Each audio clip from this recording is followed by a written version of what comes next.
6월 마지막 주일이면서 마지막 날입니다. 2024년도도 이제 절반이 지나갔고 내일부터 7월 하반기가 시작됩니다. 시간이 참 빠르게 흐르고 있습니다. 2달 전까지만 해도 겨울옷을 입고 살았던 것 같은데 이제는 한여름 옷을 입게 되었고 또 어제부터 중부지방도 장마가 시작되면서 많은 비가 또 이번 주 내내 예보가 되고 있습니다.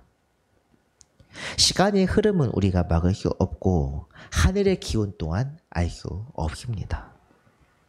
우리가 할 수 있는 것은 천지의 흐름을 읽고 분별하는 것이 아니라 기도로 하나님의 뜻을 깨닫고 그 뜻대로 분별하며 살아가는 것입니다.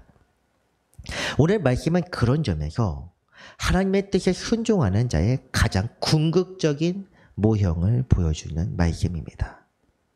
오늘 말씀을 통해 하나님의 은혜 안에 깊이 들어가고 또한 하나님의 풍성한 사랑 깨닫게 되기를 바랍니다. 오늘 본문은 마태복음 5장 마지막 부분입니다. 다음 주 정리하는 말씀인 마지막 절 48절을 제외하고 주제로 따지면 맨 마지막입니다. 지난주 악인을 대적하지 말라는 말씀에서 이어지는 부분인데 첫 부분 43절 말씀 한번 같이 보겠습니다. 또 내 이웃을 사랑하고 내 원수를 미워하라 하였다는 것을 너희가 들었으나 이렇게 되어 있습니다. 이웃을 사랑하는 명령, 이것은 예수님께서도 가르치신 말씀입니다. 한 서기관과 대화할 때 가장 큰 계명이 무엇이냐 했을 때 2가지 계명을 말씀하셨는데 그것이 바로 하나님을 사랑하는 것 그리고 이웃을 사랑하라는 것입니다. 그런데 어떻게 사랑해야 하느냐? 하나님을 사랑하되 마음을 다하고 뜻을 다하고 힘을 다하여 사랑하라는 것 그리고 내 이웃을 내 자신처럼 사랑하라. 이 2가지의 계명입니다. 이것은 레위기 19장 18절 말씀을 인용한 말씀인데 여기서 원수를 미워하라는 말씀을 찾아보면 성경 어디에 사실 나와 있지 않습니다. 이 말씀을 인용한 부분인 레위기 19장 18절 말씀도 원수를 갚지 말고 원망하지 말라는 그런 말씀이 있을 뿐입니다. 원수를 갚지 말며 동포를 원망하지 말며 내 이웃 사랑하기를 내 자신과 같이 사랑하라. 나는 여호와이니라. 이 말씀입니다. 그런데 오늘 본문에서 보면 원수를 미워하라 이렇게 되어 있는데 예수님께서 이것을 너희가 들었도다 이렇게 말씀하신 이유가 무엇이겠습니까? 당시 사회에서 원수를 미워하고 이웃을 사랑하라는 이 가르침이 널리 퍼져 있었고 암묵적으로 일종의 통념처럼 받아들여졌다는 뜻입니다. 시대적으로 보았을 때 이 시기는 참 여러 가지 어려움들이 많이 있었습니다. 당장 유대교 그리고 유대인에 대적하는 사람들, 사마리아 사람들이 있었고 그리고 로마 사람들 그리고 로마의 괴뢰 왕국인 이두메 사람 헤롯이 다스리는 헤롯 왕국도 전부 유대인들에게는 적과도 같았습니다. 이런 것들을 보았을 때 어떻게 이들을 대해야 하느냐? 미워하고 그들은 함께할 수 없는 이방인과 같은 자들이다. 이렇게 받아들였던 것입니다. 사실 다윗의 시를 보면은 하나님을 대적하는 자, 자신을 대적하는 자를 하나님을 대적하는 자로 생각하면서 그걸 대적으로 그들 향해 저주하는 말씀들도 많이 볼 수 있습니다.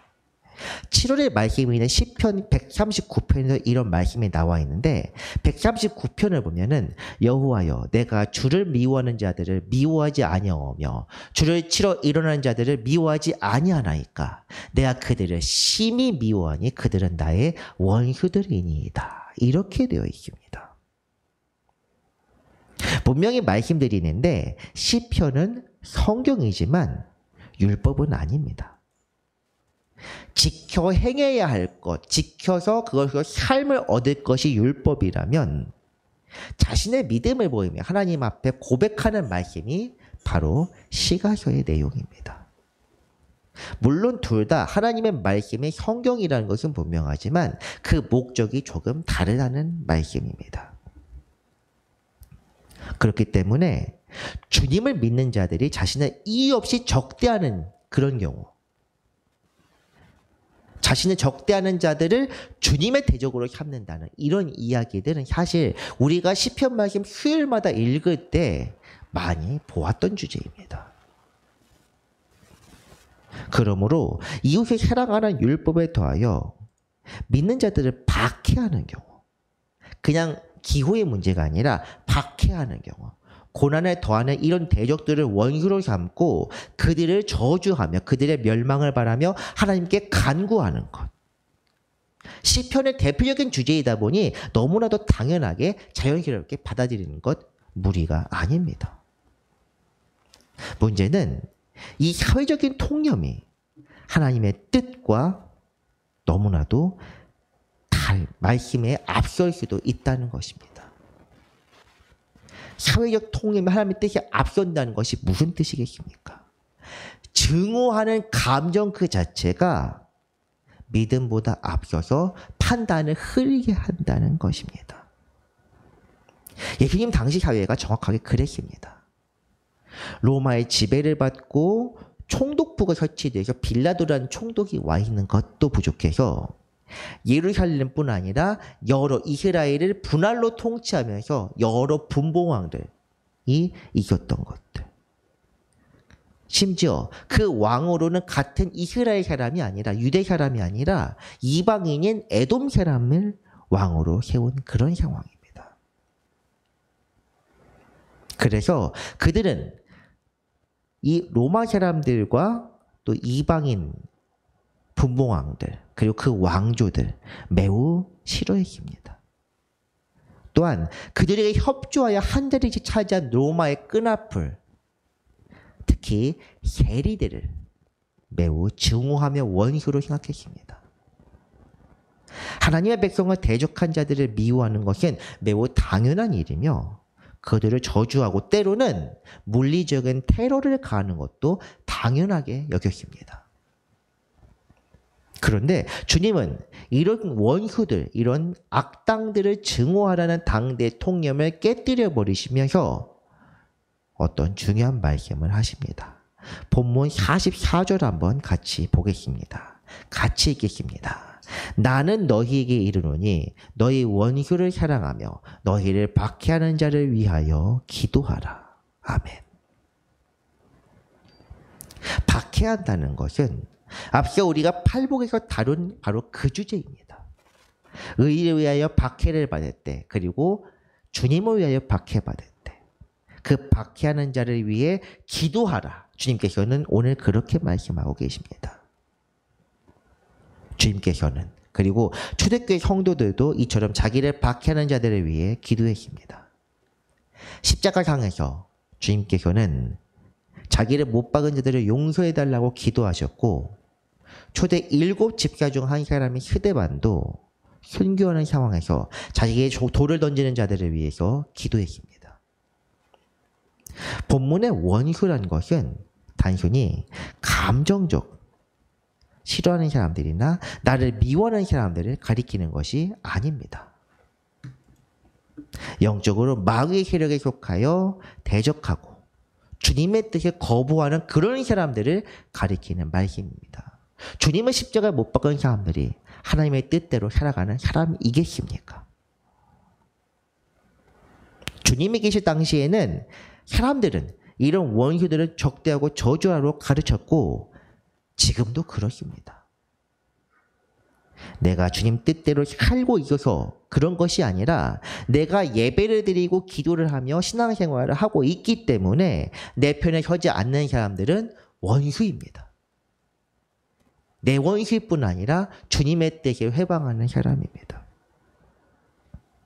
기호의 차이나 가치관의 차이가 있을 뿐, 단지 그런 사람들일 뿐인 사람들을 원수로 또는 교정해야 할 사람들로 생각합니다. 제가 과하게 이야기하는 것이 아니라 실제로 이런 사람들을 많이 봤습니다. 성전을 치르는 십자군의 심정으로 목회자를 가르치는 평신도들, 파멸을 향해 나아가는 형도들을 교화하려는 목회자의 눈물겨운 이야기. 철로 역정의 이야기가 아니라 교회 안에서 일상적으로 나타나는 이야기입니다. 서로를 향해 눈물겨운 사랑을 보여주면 감동해도 있을 텐데 실상은 내 의견을 관철시키기 위해서 상대방을 악의 하수인 정도로 생각합니다.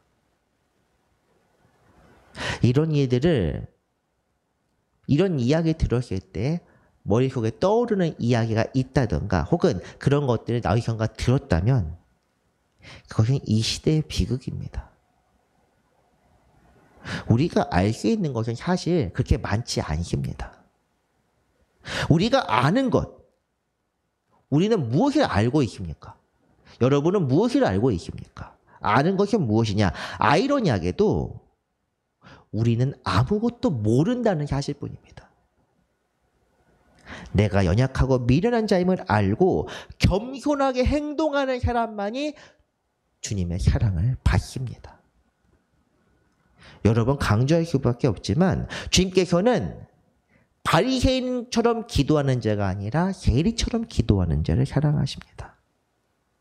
로마의 빌부터 도무놀이하는 직업으로서의 세리가 아니라 자신의 죄를 깨닫고 주 앞에 나와 통곡하며 뉘우치는 사람들을 가리키는 말입니다. 유대인들은 당시에 이 세리들을 원수로 여기고 상종하지도 않았지만 주님은 이 사람들의 중심을 보시고 뉘우치는 자들, 마음속에 변하고자 하는 자들의 중심을 보시고 그들의 죄를 용서하시며 그들을 제자로 불러주셨습니다. 이것이 주님이 실천하신 원수 사랑입니다. 우리 자신이 주님을 저버렸던 죄인이라는 사실을 우리는 결코 잊어서는 안 됩니다. 우리에겐 다른 사람들을 정죄하거나 심판할 어떤 자격도 능력도 없습니다. 심판자는 오직 우리 하나님이시며 주님께서 용서하신 사람을 우리가 용서하지 못할 이유는 어디에도 없습니다. 예수님께 공생의 사역 당시에 간음죄를 지고 현장에 잡힌 여자가 있었습니다. 주님께서는 이때 그 여자를 두고 이렇게 말씀하셨습니다. 예수께서 일어나사 여자 외에 아무도 없는 것을 보시고 이르시되 여자여 너를 고발하던 그들이 어디 있느냐 너를 정죄한 자가 없느냐 대답하되 주여 없나이다. 예수께서 이르시되 나로 너를 정죄하지 아니하노니 가서 다시는 죄를 범하지 말라 하시니라. 아멘. 여기서 분명한 것은 죄를 사에게 내가 너의 죄를 사한다 이런 표현을 사용하고 있지 않습니다. 죄를 용서해 주는 것이 아닙니다. 죄에 대해서는 통렬한 뉘우침과 회개가 있어야만 합니다. 그렇기 때문에 이렇게 말씀하십니다. 다시는 죄를 범하지 말라. 이 한 번의 사함과 용서함으로 그 여자가 구원에 이를 수는 없겠지만 여자의 마음속에는 용서받은 은혜가 남아 있었을 것입니다. 그것이 바로 주님의 사랑이요 용서입니다. 한 번 이미 죽을 수밖에 없는 사형 선고가 언도된 우리를 용서하시고 그리고 거룩하신 보혈로서 깨끗하게 하시며 아버지께로 나아올 수 있게 하신 것이 주님의 사랑이요 은혜입니다. 이처럼 우리를 사랑하셨기 때문에 주님의 딸인 우리에게도 같은 사랑을 요구하시는 것입니다. 그 사랑을 실천하는 이들은 곧 하나님의 자녀가 될 수 있습니다. 오늘 말씀 45절입니다. 이같이 한즉 하늘에 계신 너희 아버지의 아들이 되리니 이는 하나님의 그 해를 악인과 선인에게 비추시며 비를 의로운 자와 불의한 자에게 내려주심이라. 아멘. 45절은 원수를 사랑해야 하는 이유에 대한 확실한 대답입니다. 하나님께서 죄인과 악인들도 사랑하시고 그들에게 은혜를 베푸시기 때문입니다. 해를 비추신다, 비를 내려주신다. 이것은 해와 비는 곧 농작물이 자라게 하는 것이기에 살 수 있게 한다는 생존의 문제와 관계가 되어 있습니다. 하나님께서 하나님이 기뻐하시는 사람들에게만 먹을 것을 공급하시고 모든 것을 주시는 것이 아니라 하나님을 대적하는 자들에게도 필요한 것들을 공급해 주신다는 것. 만약 하나님께서 죄인들을 멀리하시고 거룩함과 완전함을 훼손한 자들을 거부하셨다면 주 앞에 설 사람은 단 한 명도 없었을 것입니다. 우리 스스로부터도 하나님의 관용과 은혜로 살아남아 그분께 경배하는 자들이 될 수 있었습니다. 그런 만큼 하나님의 관용과 사랑을 본받아 따라야 한다는 것, 오늘 말씀은 바로 그것을 보여주고 있는 것입니다. 사실 오늘 본문에서 주목받는 구절은 44절이고 저 역시 이 구절에게 제목을 따와서 원수를 사랑하라고 했지만 45절도 굉장히 중요한 말씀입니다. 하나님의 은혜와 법칙을 함축적으로 한 구절로 압축한 것이 바로 이 45절이기 때문입니다. 하나님 아버지께서 죄인들에게 은혜를 베푸셨고 그 은혜로 우리가 구원받았다. 여기까지는 대다수가 인정하고 아멘으로 받아들입니다. 적어도 교회 다니시는 분들은 대부분 그렇게 하십니다. 그리고 원수와 내게 해를 끼치는 사람까지 용서해야 한다. 행하는 사람은 별로 없지만 어쨌든 대부분은 그렇게 살아야 한다는 것을 인정합니다. 그렇지만 이렇게 살아야만 하나님의 자녀로 인정받고 구원의 길에 설 수 있다고 한다면 여러분은 어떻게 이 말씀을 받아들이시겠습니까? 앞서 팔복부터 시작해서 살인, 간음, 이 모든 것들은 주님께서 우리에게 가르치시는 율법입니다. 살인하지 말라 율법에서 그것도 10계명에 있는 하나의 조항이고 간음하지 말라 마찬가지며 헛맹세를 하지 말라 악한 자를 대적하지 말라 이런 것들 율법에 대해서 예수님께서 우리에게 가르치는 말씀입니다. 새로운 말씀이 아니라 이미 있던 말씀을 이렇게 살아야 한다고 올바른 기준을 보여주시는 것입니다. 이것은 단순한 율법의 조문이 아니라 주님께서 우리에게 모범으로 보이신 삶의 지침이기도 합니다. 간음한 여자에게 다시 가서 죄를 짓지 말라고 하신 것처럼 오늘 우리에게 원수를 사랑하고 박해하는 자를 위해 기도하라 이렇게 명령하십니다. 그러면서 하시는 말씀이 45절 말씀 그렇게 한즉 이렇게 되어 있습니다. 세번역에서는 이같이 한즉을 그래야만이라고 번역했습니다. 원수를 사랑해야만 하나님 아버지 자녀가 된다 이런 뜻입니다. 그런데 우리는 어떻게 살고 있습니까? 원수를 사랑하지 않고 그거는 어린 반푼어치도 없습니다. 원수 아닌 자들도 미워하며 적대시하고 있습니다. 교회에서 내 의견에 반대하는 사람은 같은 교회 안에 형제 자매요. 하나님 안에서 함께 구원의 길을 나아가는 동료입니다. 그리고 세상에서 정치적 반대쪽에 있는 사람들, 반대쪽 당을 지지하는 사람들, 혹은 반대쪽 당에 있는 사람들은 다른 생각을 하는 사람들일 뿐입니다. 틀린 생각이 아니라 다른 생각입니다. 물론 잘못된 생각을 하는 사람도 있겠지만 대부분의 사람들은 다른 생각을 품고 있는 사람일 뿐입니다. 그런데 우리는 믿는다고 하면서도 참 오랫동안 수도 없이 많은 부류의 사람들을 적이라고 생각하고 있습니다. 이런 모습은 선하지 않을 뿐 아니라 하나님의 은혜를 저버리는 것이요 마귀적인 것입니다. 그렇게 사는 사람들은 하나님의 자녀라 일컬음을 받을 수 없습니다. 1만 달란트 빚진 자의 비유를 한번 생각해 봅시다. 우리를 박해하는 자들, 우리를 괴롭히고 고난을 주는 것 또한 영적인 빚을 우리에게 지우는 것입니다. 그런 이들을 용서하고 마음에 품고 기도하면 하나님께서 우리에게 은혜를 내리십니다.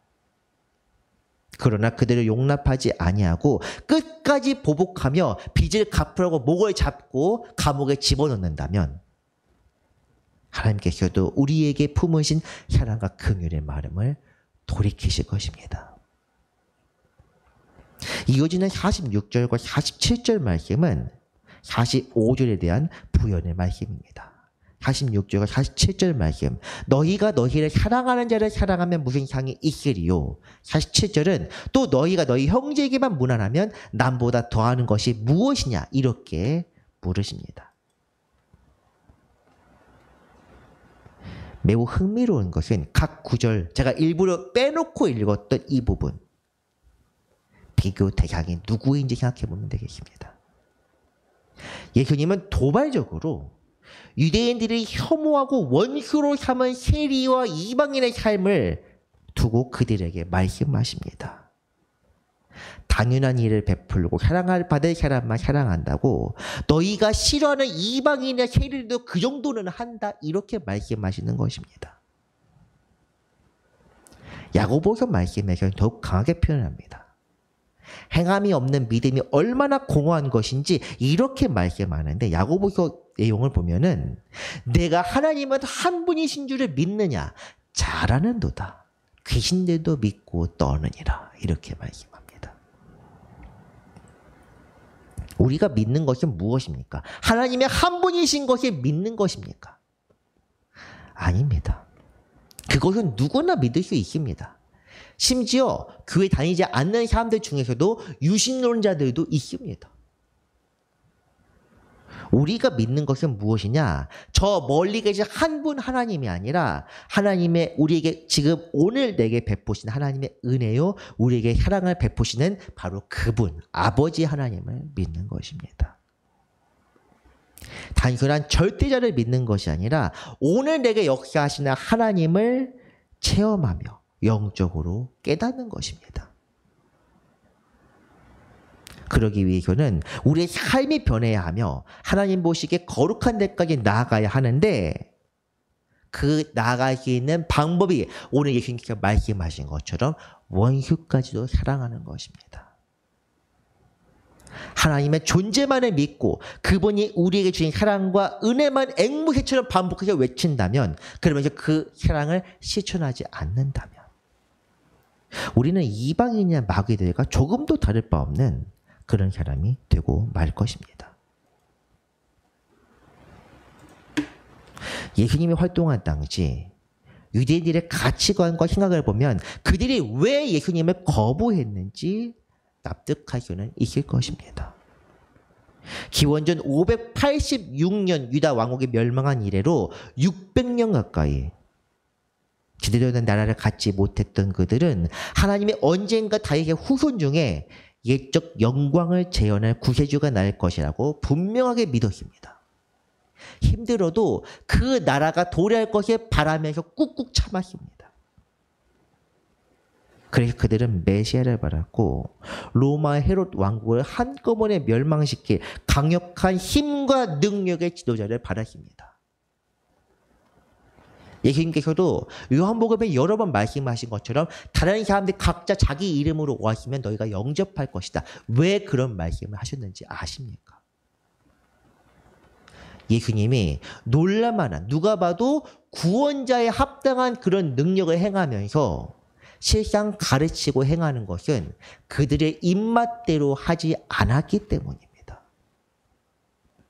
그냥 자기 잘난 것을 드러내면서 나는 이런 사람을 드러냈으면 차라리 오케이지만 메시아는 그렇게 하면 안 된다고 생각하는 그런 것들, 그런 모습들을 보였기 때문에 사람들이 실망할 것입니다.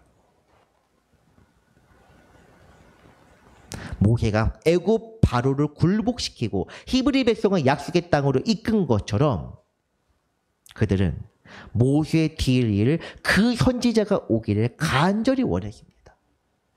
그래서 예수님께 그리고 세례 요한에게도 이렇게 자꾸 묻습니다. 너는 그 선지자냐? 그렇지만 그들이 바랐던 메시아는 오지 않았습니다. 오히려 예수님 오시기 한 세기 전에 셀류커스 왕조를 대적해서 그래야 대항하여 일어나서 독립운동을 펼쳤던 유다 마타디아스가 오히려 그들이 생각하는 메시아 향입니다.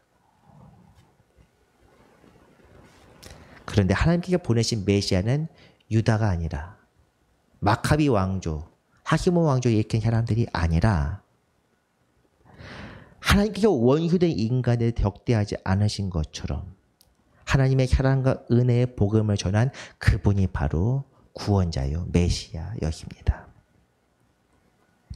그래서 그들은 실망한 나머지 하나님의 아들이요 그분의 뜻을 성취한 그 거룩하신 구세주를 죽였습니다. 적대시하고 원수를 삼고 실망을 증오로 치환하여 십자가에 못 박으십니다. 주님께서는 그런 자들까지 사랑하시고 원수와 죄인을 사랑하시던 아버지의 뜻대로 끝까지 그들을 위해 기도하셨습니다. 예수님의 삶은 우리에게 하나님의 자녀로 살아가는 것이 무엇인지를 보여주는 좋은 본보기입니다. 예수님은 신석에 충만하신 하나님 그 자체였고 모든 것을 행할 수 있는 능력이 있었지만 이 땅에서 살아가는 동안 하나님의 뜻대로 참 사람으로 살아가셨습니다. 주님의 행적을 보면서 우리는 그분의 위대하심을 보며 기념하는 것이 아니라 우리 또한 그렇게 살아가야 한다는 것, 올바른 답안지를 체크하며 그대로 살아가야 한다는 것을 보는 것, 그리고 행하는 것으로 생각해야 합니다. 그렇게 해야 주님의 삶, 주님의 생애가 우리 삶에 유익이 되며 그 가르침이 우리 삶에 의미 있는 것으로 분명하게 자리 잡을 수 있는 것입니다. 말씀을 정리합니다. 원수를 사랑하는 것은 하나님께서 우리를 향해 보이신 참된 사랑을 따르는 것입니다. 하나님의 말씀에 순종하신 주님께서도 이 땅에 오셔서 자신을 박해하는 자를 위해 기도하며 그들을 용서하셨습니다. 이제 우리도 그 사랑을 본받아 살아가야 합니다. 그 어떤 이도 증오하지 않고 오직 주님께서 사랑을 바라보신 것처럼 그분의 마음을 품고 살아가는 모든 성도 되시기를 간절히 바랍니다. 기도하겠습니다. 거룩하신 하나님 아버지, 우리에게 참 사랑을 보여주시고 은혜로 우리를 구해주시니 감사드립니다. 이제 우리도 주님의 사랑을 본받아 살고자 합니다. 성령께서 함께 하셔서 연약한 우리에게 힘과 능력을 주시고 사랑할 수 없는 이도 사랑하며 용서할 수 없는 이들을 향해 기도하게 하여 주옵소서. 거룩하신 아버지께서 우리를 참아주시고 구원의 길로 이끄신 것처럼 우리 또한 받은 은혜를 생각하며 사랑을 실천하게 하여 주옵소서. 사랑의 주 예수 그리스도의 이름으로 기도합니다. 아멘.